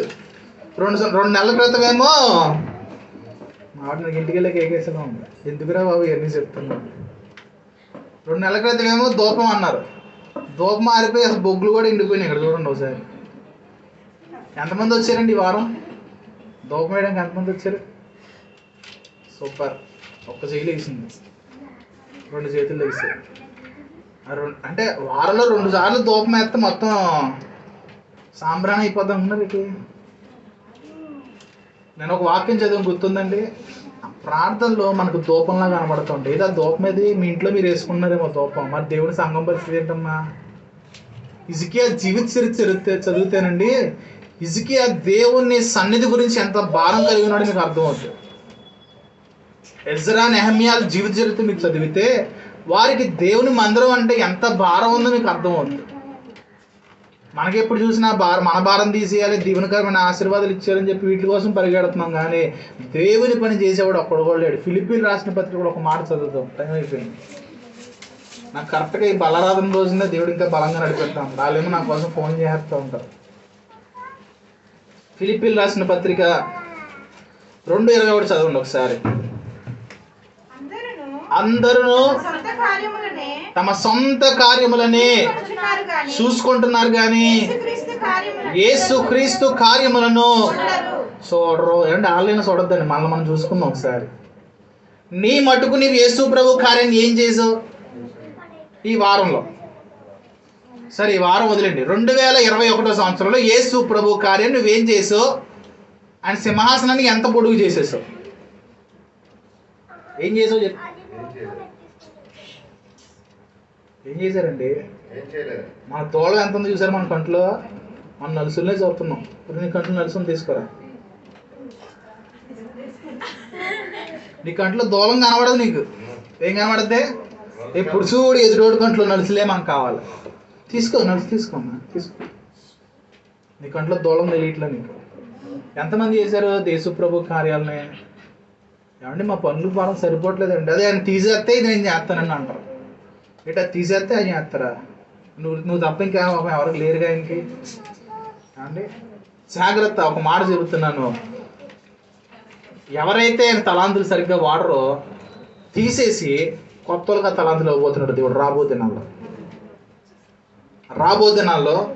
ఎవరికి ఏ తలాంతుని దేవుడు ఇచ్చాడో అది వారు వాడుకోలేని వారికి, నూతనమైన వారికి ఆ తలాంతులు దేవుడు ట్రాన్స్ఫర్ చేయబోతున్నాడు. రాత్రి ప్రార్థనలో నాకు తెలిసిన మాట ఇదే. మీరు ఒకవేళ పరిశీలన చేసుకోండి, పరీక్షించుకోండి. ఇక్కడ ఉన్న ప్రతి ఒక్కరితో మాట్లాడుతున్నా. నీకు ఏ టాలెంట్ ప్రభు ఇచ్చాడో నీకు తెలుసు. ఆ టాలెంట్ నువ్వు కప్పెట్టుకున్నావో లేదా ఎవడొకరు చేసుకుంటాడులే నేను ఒక్కనే ఉన్నానా అని చెప్పి అనుకున్నావో, అది మీ వ్యక్తిగతం. అది నీవు నిజముగా దేవుని మందిరంలో స్థాపించబడ్డావు అంటే అది నీ బాధ్యత. నువ్వు చేయకపోతే ఏం చేస్తాడు దేవుడు? నీ దగ్గర ఉన్న తలాంతులు తీసి ఇంకోటికి ఇస్తాడు. నీ దగ్గర ఖాళీగా ఉన్నదని చెప్పి వదిలేస్తున్నాడా? నీ దగ్గర ఖాళీ అయిపోయింది, దగ్గర తలాంతులు తీసాక ఇప్పుడు నీ పని ఏంటి? వాళ్ళని ఏం చేశాడంటండి? ఒకటి కప్పెట్టేసిన ఏం చేశాడు దేవుడు? ఏం చేశాడండి? ఇప్పుడు మీ తలంపులు వాడండి. ఇప్పుడు మీ ఆలోచనలు మీ తలంపులు అక్కడ పెట్టుకుని వాడండి. నీ దగ్గర ఉన్న తలాంతు పక్కకు తీసాడు. ఇప్పుడు ఏం వాడతాం? ఏమున్నాయి మాటలు మన దగ్గర? ఇప్పుడు దాకా ఎన్ని వాక్యాలు మనం చెప్పేసుకుని సర్ది చెప్పేసుకున్నాం. దేవుడు తీర్పు తీర్చే సమయం వచ్చేసరికి నీ దగ్గర ఉన్న బ్రెయిన్లో ఉన్న వాక్యాలన్నీ కట్ ఆఫ్, లింక్ కట్ అయిపోతాయి. ఒకటే అంటాడు, నువ్వెవరువో నాకు తెలియదు. ఏమంటాడు? ఎలా ఉంటుంది పరిస్థితి? ఆయన ముఖం ఏంటో తెలుసు, మన ముఖం ఎన్నిసార్లు చూసింటాడు ఆయన. తెలిసి కూడా నువ్వు ఎవరు నాకు తెలియదు అంటే ఎలా ఉంటుందండి? బాధగా ఉంటుందా? ఎంత బాధాకరమైన జీవితం అది. అవునంటారా కాదంటారా? మరి చేసిందేమో దేవుని పనే, ఆయన చిత్తం చేయట్లా. మరి యోనా నినివే వెళ్ళాల్సినాడు, తర్షీష్ వెళ్ళాడు. తర్షీష్లో కూడా చేసేది సువార్తే కదా, మరి ఎందుకు అక్కడి నుంచి చాప కడుపులో పడేశాడు? తర్షీష్లో సువార్త చేస్తే తప్ప? తర్షీష్లో దేవుని వాక్యం ప్రకటిస్తే తప్పండి. అంటే దేవుడు అలాంటి ఏంటి అని చెప్పిందే చేయాలి మనం. నీ ఉద్దేశాలు, నీ చిత్తం ఎక్కడో జరిగించుకున్నావేమో ఒక రోజు, కానీ ఆయన దగ్గరని పప్పులు ఉడకవు. జాగ్రత్త. పిలవబడినప్పుడు మాత్రం అయిపోయి దేవుడిని రక్షించాడండి, ఎంత బాబోయ్ అని చెప్పేసి ఇక్కడ అందరం ఏడిచేసామండి. ఏదా ఏడిపోయి దుట్టు. ఆయన భారం లేదు నీకు అసలు, ఆయన గురించిన ఆలోచన నీకు లేదు అసలు. నువ్వు వట్టుకు ఏం చేస్తావంటే, నేను బాగుపడాలి, నా జీవితం అభివృద్ధిలోకి వెళ్ళిపోవాలి, కోట్లు సంపాదించేయాలి, ఇల్లు కట్టేసుకోవాలి, మిద్దులు మేడలు తిరిగేసుకోవాలి, అందరూ నన్ను చూసి దేవుని మహింపరిచేయాలి. ఎలా జరుగుద్ది? దేవుని చిత్తము నువ్వు చేయకపోతే నీవు ఆశీర్వదించబడ్డం అనేది అసాధ్యము. బైబిల్ గ్రంథంలో ఎవరన్నా చూడండి, అది జరిగినట్లుగా కూడా లేదు. గెహాజీ ఏం చేశాడు తెలుసా? గెహాజీ ఏం చేశాడండి? గెహాజీ ఆశీర్వదించబడినవాడా, ఎలీషా ఆశీర్వదించబడినవాడా? ఎవరు ఆశీర్వదించబడినవారు? గెహాజీకి ధనం ఉందిగా, చెప్పనండి. ఏలియాని ఎలీషా నమ్మకంగా వెంబడించాడు. ఎలా వెంబడించాడు? ఎంతమందిని వెంబడించాడు? ఆఖరిగా ఏలియా వెళ్ళిపోతున్నప్పుడు కూడా ఏలియాని వదలడానికి ఇష్టపడిన వాడు ఎలీషా. మరి గెహాజీ బతికేంటి? ఆ ధనం తీసుకుని జంప్ అయిపోదాం అనుకున్నాడు. ఏమనుకున్నాడు? అప్పుడు ఎలీషా ఒక చక్కటి పదాన్ని వాడాడండి గెహాజీకి. గెహాజీ వెళ్ళిపోయి అక్కడ నయమాన్ దగ్గర ఉన్న బంగారాన్ని, వెండిని, విలువైన వస్త్రాన్ని తెచ్చేసుకుని వస్తే జాగ్రత్తగా తన పెట్టిలో దాచేసుకుని ఏమీ తెలియని వాళ్ళలాగా వచ్చి నుంచున్నాడంట. అప్పుడు ఎలీషా గారు ఏం పాట పాడాడు అక్కడ? ఏం మాట్లాడాడు ఏమండి? నేను పిచ్చోని అనుకున్నావా? ఏమన్నాడండి? బాబు, నా హృదయము మీతోనే వచ్చింది, ఆ నయమానికి వచ్చిన కుష్ఠరోగాన్ని అనుభవించుకొని నువ్వు నీ కుటుంబాన్ని అన్నాడు. ఎవరు ఆశీర్వదించబడ్డారు ఇక్కడ? గెహాజీ సరైన వెంబడింపులోకి వెళ్ళలేదండి. గెహాజీ జీవితం సరైనదిగా మార్చబడలేదు. గెహాజీ స్థిరమైన మనసు కలిగిన వాడు కాదు. గెహాజీ త్రొట్టిల్లిపోయేటటువంటి మనస్తత్వం కలిగిన వాడు. దేనికి స్తోత్రం కలుగునుగా. ఎలీషాని ఎప్పుడైతే ఏలియా పిలిచాడో తన దగ్గర ఉన్న 2 ఎడ్లు కూడా తీసుకుని బలిచ్చేసి అందరికి ఇచ్చేసి ఇంకా సంపూర్తిగా వచ్చేసాడండి. దేవునికి మహిమ కలుగునుగా. నమ్మకమైన దాసుడిని ఎవరన్నా చెప్పగలిగితే ఎలీషా అని మాత్రం చెప్పచ్చు. బైబిల్ గ్రంథంలో కనబడేది. యేసు ప్రభు దగ్గర ఉన్న శిష్యులు కూడా ఆయన వదిలేసి వెళ్ళిపోయారు. వెళ్ళిపోయారా? వెళ్ళిపోలేదా? ఆఖరికి ఏలియా వెళ్ళిపోతున్నప్పుడు కూడా ఎలీషా వెంబడించాడు. ఏలియా అన్నాడు, ఇక్కడ ఉండిపోని వెళ్ళిపోవాలన్నాడు. అన్నాడా? అన్నాడు లేదండి. 3 చోట్ల బేతేలు నువ్వు ఆగిపోని వెళ్తానంటే లేదు, నీ జీవము తోడు దేవుని జీవము తోడు, నా జీవము తోడు దేవుని జీవము తోడు, నేను నిన్ను విడిచిపెట్టను, మరణం మనల్ని వేరు చేసేదాకా విడిచిపెట్టను అన్నదా? రూత్ ఏమన్నది? ఏమండి? మరణము తప్ప నిన్ను నన్ను వేరు చేసేది లేదు. బైబిల్ గ్రంథములో రూతు ఆశీర్వదించబడిన స్త్రీగా ఉందా, లేదా రూతు తోడుకోడలో ఆశీర్వదించబడిన స్త్రీగా ఉందా? ఏమండి? రూతు గారి తోడుకోడల పేరేంటి? ఓర్ప. ఈ ఓర్పని నిలబమని చెప్పింది ఎవరు? తర్వాత ఓర్ప ఎంత ఏడిపేడిసి ఉంటుంది, ఏడుచుంటుంది అంటారా? ఓర్ప దృష్టిలో ఎప్పుడు పోదామా, ఎప్పుడు వెళ్ళిపోమంటుందో, బాగోదు కదా వీళ్ళు వదిలేసి వెళ్ళిపోతే అన్యాయంగా. విధవరాలను అన్యాయంగా వదిలేసి వెళ్ళిపోతే బాగోదు కాబట్టి ఆవిడ ఎప్పుడు వెళ్ళిపోమంటుందో అని సొంతకు వచ్చింది ఈవిడి. రూతు హృదయంలో అలా లేదండి. మరణము తప్ప నిన్ను నన్ను వేరు చేయడానికి ఎవరో కూడా వీలు లేదు. దేవునికి స్తోత్రం కలుగునుగా. హల్లెలూయా. అంటే దేవుడు నయోమితో రూతుని సంబంధం ఎంత బలంగా ఉంచాడా? ఎంత బలంగా ఉంచాడు. దేవుడు నిన్ను ఎక్కడైతే స్థాపిస్తున్నాడో అక్కడ నీ జీవితము స్థిరముగా పునాది వేయబడాలి. డేరాలు తెలుసండి మనకి? డేరాలు, రమేష్ గారు చర్చ ఎదురుగా డేరాలు ఉంటాయి. వాళ్ళు ఇల్లు పీకేసుకోండ్రా అంటే వాళ్ళు ఏం చేస్తారు? ఎంతసేపులో తెస్తారు? ఏమండి? తీసుకుని వెంటనే మక్క మార్చి కూర్చోబెడతారు. ఈ ఇంట్లో ఎంతమంది ఉన్నాం, మీరు ఎక్కడి నుంచి ఇల్లు తీసేయండి రా అన్నారంటే ఏం చేస్తాం? అనడానికి కూడా ఎవడ సరిపోడండి. ఎందుకు? ఇక్కడ పునాది వేయబడింది. నువ్వు మందిరంలో పునాది వేసుకున్నావా, డేరాలు వేసుకున్నావా? చెప్పాలి. పునాదా డేరాలా? నిజమేనా? డేరాలు అంటారా? డేరాలు అనుకోండి, ఇక్కడోసారి అక్కడోసారి అక్కడోసారి, అయ్యో ఒక వరద వచ్చేస్తుందంట, ఇంకొకసారి ఈ స్థలం చాలా విశాలంగా ఉంది, ఎక్కడోసారి. డేరాలు ఎప్పుడు కన్నా డేంజరే. అవునండి, డేంజర్ అన్నా లేదా తీసేసుకోవడానికి ఈజీగా ఉందంటారా? దేవుడు డేరాల మీద ఇల్లు కట్టుకోమన్నాడా, బలమైన పునాది మీద ఇల్లు కట్టుకోమన్నాడా? ఎక్కడండి? బండ మీద ఇల్లు కట్టుకున్నాడు. ఎందుకంటే ఆ బండ యేసు ప్రభువై ఉండాలి కాబట్టి. దేవునికి స్తోత్రం కలుగునుగా. హల్లెలూయా. నీ చిత్తము కానీ, నీ ఉద్దేశము కానీ, నీ ఆలోచన చొప్పును కానీ, నీ ఇష్టానుసారంగా చేద్దాము అనుకున్నటువంటి విశ్వాస భక్తి జీవితము దేవుని వాక్యం ముందు తేలిపోతుంది. జాగ్రత్త. దేవుడు నిన్ను ఏ పిలుపుతో నేను పిలిచాడో ఆ పిలుపుకు తగినట్లుగా జీవించాలని వాక్యం చెబుతుందండి. ఉందా లేదా వాక్యంలో? దేవుడు పిలిచిన పిలుపునకు తగినట్టుగా ఉన్నామా మనం? ఉన్నారా? మరి ఏ ధైర్యంతో దేవుని మందిరం కూర్చుంటున్నాం మనం? ఒక మాట చదివించాను ఇర్మియా గ్రంథంలో అనుకుంటా, 3:3 మాట చదివించాను. ఏ ధైర్యంతో ఉన్నారంటే వాళ్ళందరూ ఇశ్రాయేల్ జనాంగం. చదవద్దులేండి. ఇశ్రాయేల్ జనాంగం ఏ ధైర్యంతో ఉన్నారో తెలుసా? దేవుని దగ్గర భయం లేదు వాళ్ళకి. ఎలా ఉన్నారంటే వాళ్ళు భయం లేని ప్రజలుగా ఉంటున్నారు. వాళ్ళు దేవుడు వారిని బాగు చేయడానికి వారిని శ్రమల పాలు చేస్తూ వచ్చాడండి. వారి యొక్క జీవిత స్థితిని బట్టి ప్రభు వాళ్ళని గద్దించడం మొదలు పెడుతూ వచ్చాడు. దేవునికి మహిమ కలుగును గాక. హల్లెలూయా. ఆఖరి ఒక మాట చూసి ముగించుకుందాం. కీర్తన గ్రంథము 55వ కీర్తన 22వ వచనం చదువుదాం. కీర్తన గ్రంథము 55వ కీర్తన 22వ వచనం. నీ భారము యెహోవా మీద మోపుము, ఆయనే నిన్ను ఆదుకొనును, నీతిమంతులను. ఓహో, ఏం చేస్తాడంటే ఈయన? ఎవరిని కదలనివాడు?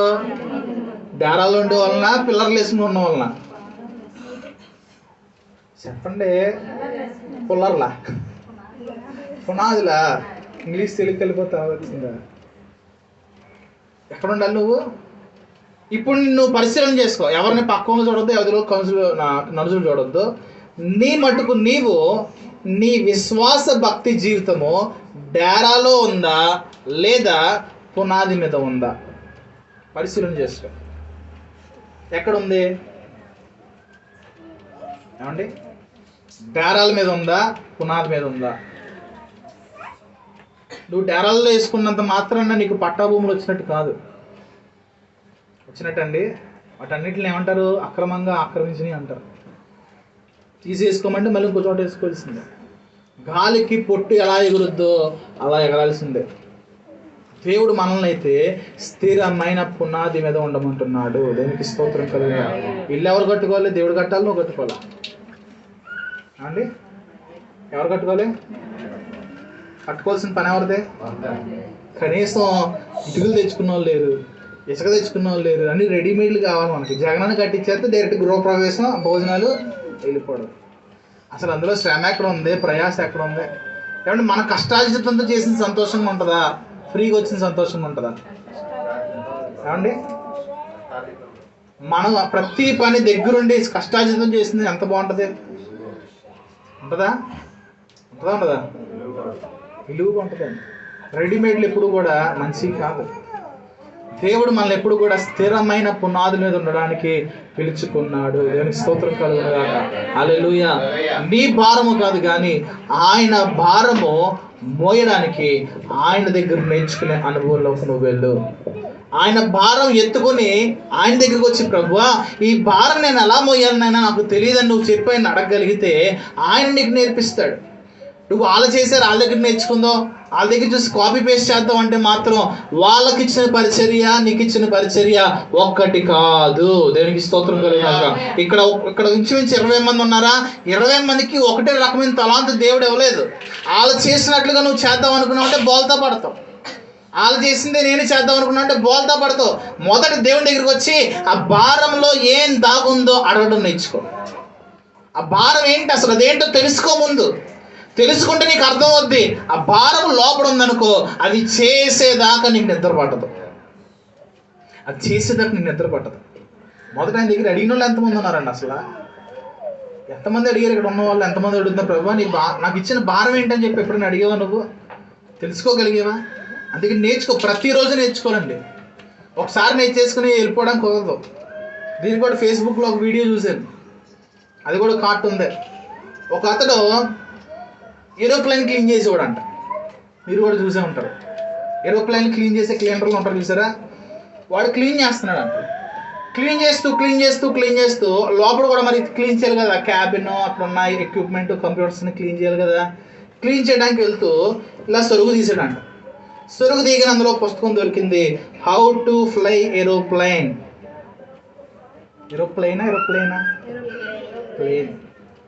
హౌ టు ఫ్లై, ఎలాగా విమానాన్ని నడపాలి అని చెప్పి పుస్తకం చూశాడు. ఫస్ట్ పేజ్ ఇలా ఓపెన్ చేశాడండి.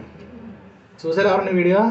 ఫస్ట్ పేజ్ ఓపెన్ చేసి మొట్టమొదటిగా అక్కడ ఉన్న స్టార్ట్ బటన్ నొక్కండి. ఫస్ట్ పేజ్లో ఉన్న పదం ఓకే నొక్కేసాడండి. అనసొస్తున్నారేంటి? తర్వాత హ్యాండ్ బ్రేక్ తీయండి. ఇది ఎక్కడ ఉంది? ఆ కింద ఉంటుంది చూడండి, రాశాడు అక్కడ. హ్యాండ్ బ్రేక్ తీసాడు. ఇప్పుడు ఎగరడానికి నెక్స్ట్ పేజ్ ఉంది కదా, 4వ పేజ్ ఓపెన్ చేయగానే అక్కడ ఉన్న మీకు ఉన్న దాన్ని ఏమంటారు, హ్యాండిల్ని పైకి నొక్కండి అన్నాడు. నొక్కేసా, పక్కకి తిప్పాడు. అది కాలికి సూపర్, నేను ఏరోప్లేన్ నడిపేస్తాను, సూపర్ అన్నాడు. నెక్స్ట్ పేజ్ తిప్పాడు కింద దింపడానికి. మీకు ఏరోప్లేన్ కింద దింపాలంటే 2వ పుస్తకం కొనుక్కోండి అన్నాడు. ఏమైంది? పరిసర కూడా అంతే.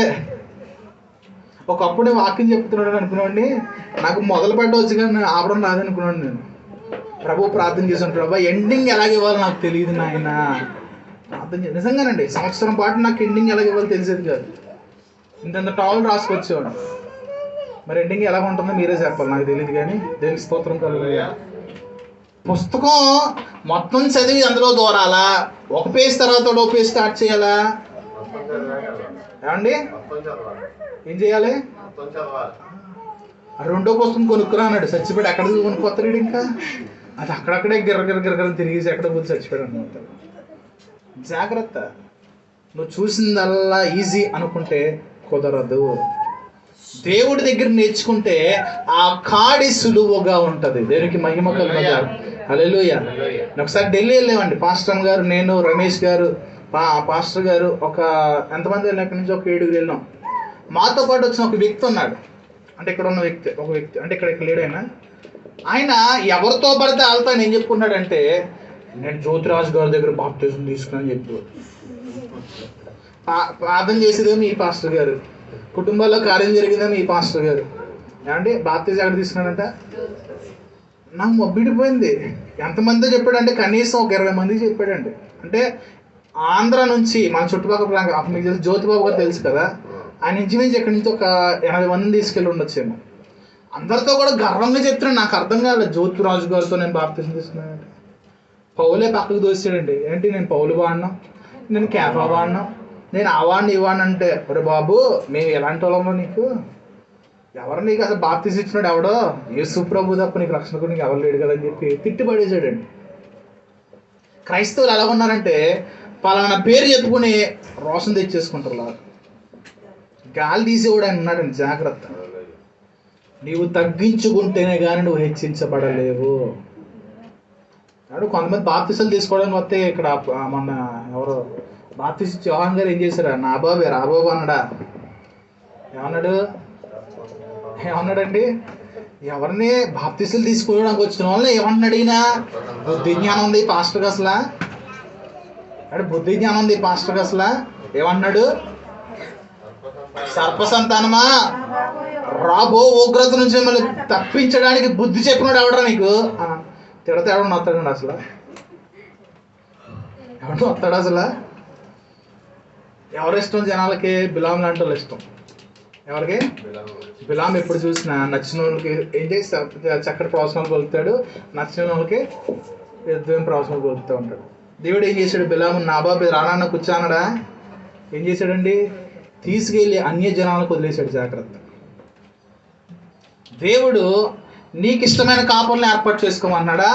ఆయన నీకు ఏర్పాటు చేసిన కాపర్ దగ్గర మౌనంగా ఉండమంటున్నాడా? వాక్యం తెలిసిన వాళ్ళు చెప్పాలి. నీకు ఇష్టమైన కాపర్లని దేవుడిని ఏర్పాటు చేసుకోమన్నాడా, లేదా ఆయన ఏర్పాటు చేసిన కాపర్ దగ్గరే నేను ఉండమన్నాడా?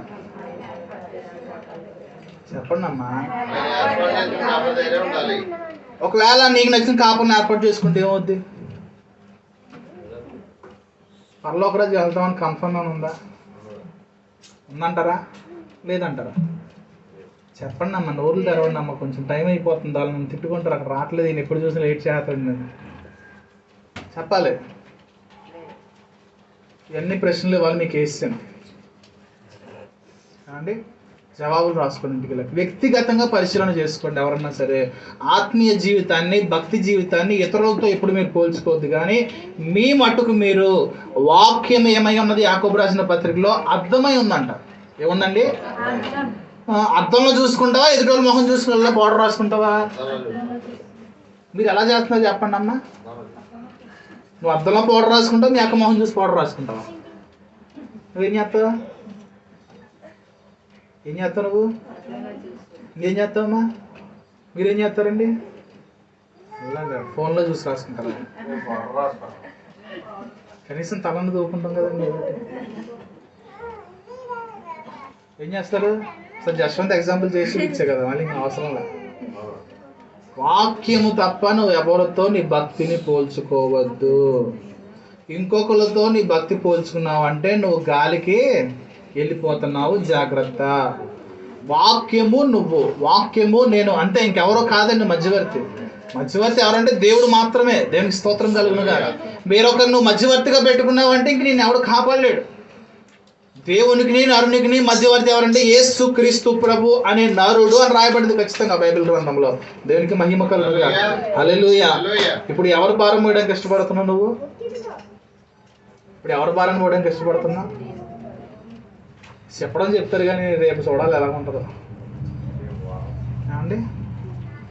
చూడాలి ఎలా ఉంటుందో. ఒక విషయం ప్రార్థన చేయండి. అయ్యా ఆయనలో ఉన్న రోషన్ తీసేయండి ప్రభు అన్న. ఎవరిలో? నాలో. ఆ లోపల దేవుడు నాకు పెట్టిన రోషాన్ని తీసేయండి అని చెప్పండి. ఇంకా స్వేచ్ఛగా మిమ్మల్ని సంతోషపరిచే మాటలు ఏంటన్నా చెప్తాను.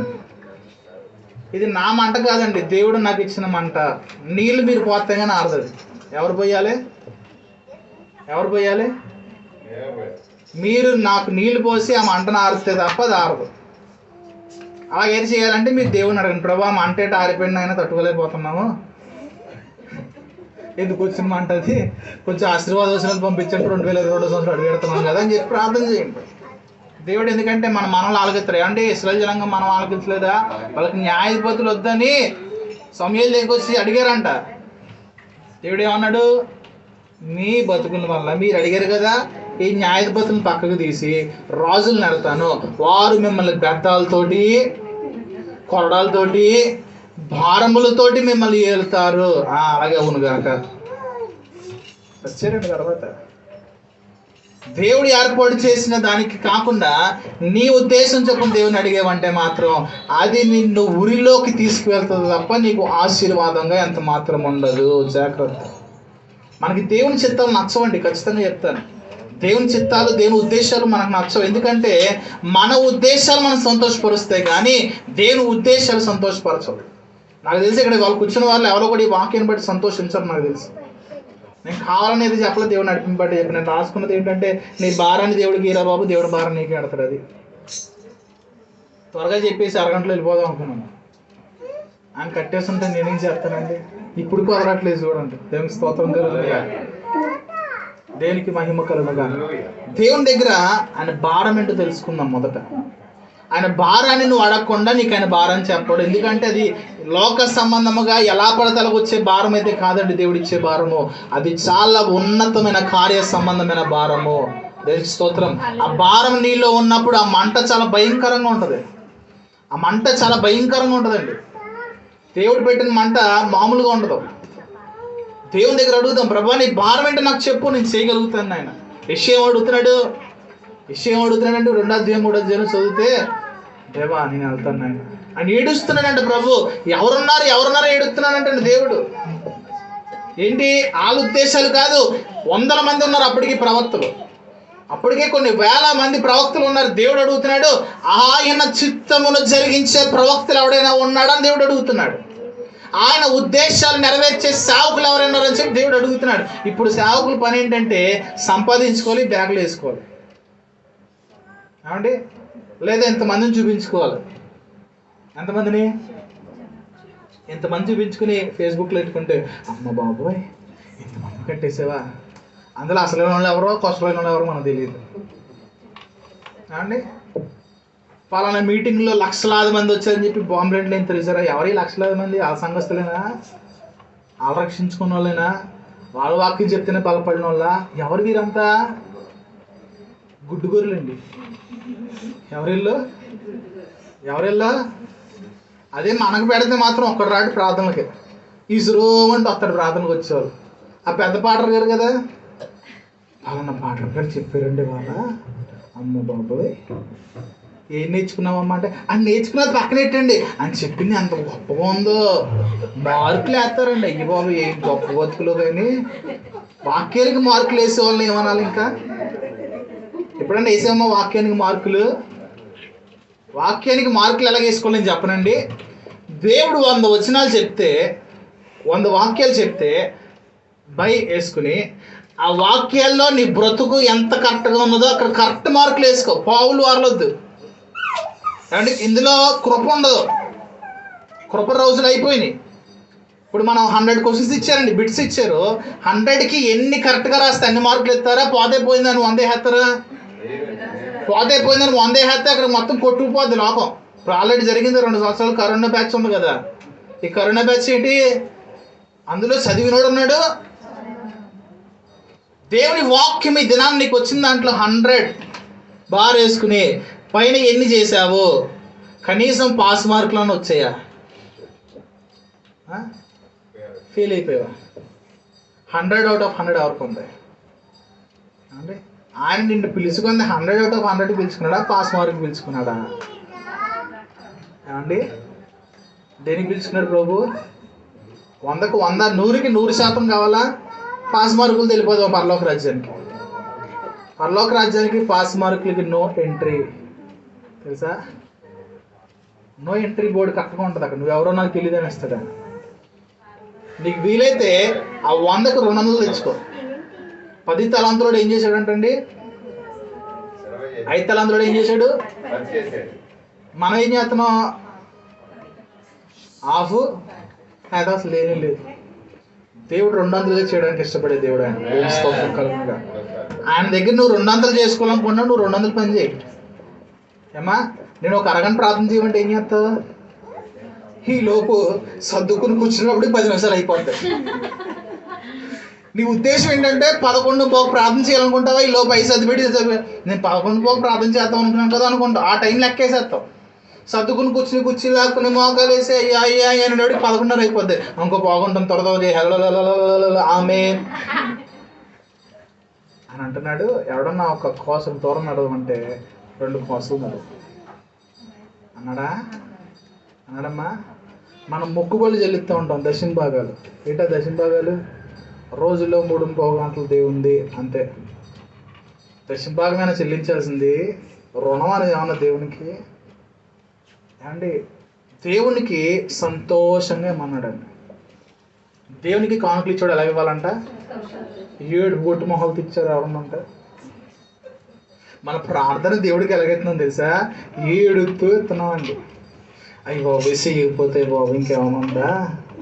మా నాన్న కొట్టేస్తాడు, లేకపోతే ఎవరిని అడిగినాడు అబద్ధం చెప్పకూడదు కదా. ఇది ఒక బాధ. కొంతమంది అబద్ధాలు ఆడకూడదు అని చెప్పి ప్రార్థన చేస్తున్నాంలేండి. ఎంతసేపు చేసామంటే చేస్తున్నాంలేండి. ఒక ఆయన చెప్పాడండి, ప్రార్థన చేసేవంటే రోజు 100 స్థుతులు బుక్ ఉంది కదా గారు చెప్పేసానండి. ఓ నాయనో ఎంత తెలియదు అంటే నేను చేసిందిరా నీకు అనుకున్నాను. సరేరా బాబు వాక్యం చదివేవంటే 100 స్థుతులు వాక్యలే కదండి అన్నారు. అమ్మా ఇంకా ఇలాంటి వాళ్ళకి ఎవరన్నా వాక్యం చెప్పగలుగుతారా? ఇలాంటి వాళ్ళకి ఎవరన్నా ముందుకు నడిపించగలుగుతారు చెప్పండి అసలు? ప్రార్థన చేసేవా అమ్మా అంటే పొద్దున్న అవగాహన చేశానండి. కొంతమంది అంటారు భోజనానికి ముందు చేశానండి. అంటే అదా ప్రార్థన? అదే నీకున్న భారం అదా? అంటే ఎవడున్నాడండి దేవుని మందిరంలో కన్నీరు కాచి దేవుని సంఘం వరకు ప్రార్థన చేసాడు ఎవడున్నాడు? మరి ఎవరన్నా లేకపోతే నాకెందుకు, నా బతుకు కోసం నేను ఎడుతున్నా కదే సార్లు. అందుకు కాదమ్మా నేను పిలుచుకుంది, జాగ్రత్త, అందుకు కాదు నేను పిలుచుకుంది. ఆయన భారము నువ్వు మొయ్యాలని ప్రభు పిలుచుకున్నాడు. మీరు ఎవరన్నా పాత కాలం విశ్వాసులు, వృద్ధాప్యంలో ఉన్న విశ్వాసుల దగ్గరికి వెళ్ళి మాట్లాడండి. వారు ఎంత ఇప్పుడు వారికి లేదు, ఎందుకంటే మీతో పాటు మారిపోయారు వాళ్ళందరూ కూడా. వారు ఒకప్పుడు ఎలాంటి ప్రార్థన జీవితాన్ని కలిగి ఉన్నారు, సంఘ భారం వారికి ఎంత ఉందో తెలుసుకోండి. వాళ్ళ దగ్గర ఎవరన్నా కనబడితే పాతకాలపు విశ్వాసులు, వాళ్ళకి కనీసం 70 ఉండాలి. కనబడితే అడగండి. ఏమంటే అడిగి ఒకప్పుడు సంఘం మీద భారం ఎలాగ ఉండేదండి. వారు 70 సంవత్సరాల విశ్వాస జీవితం, వయసు అంటలేదండి, నేను వయసు అంటలా, తెలివైన వాళ్ళారా.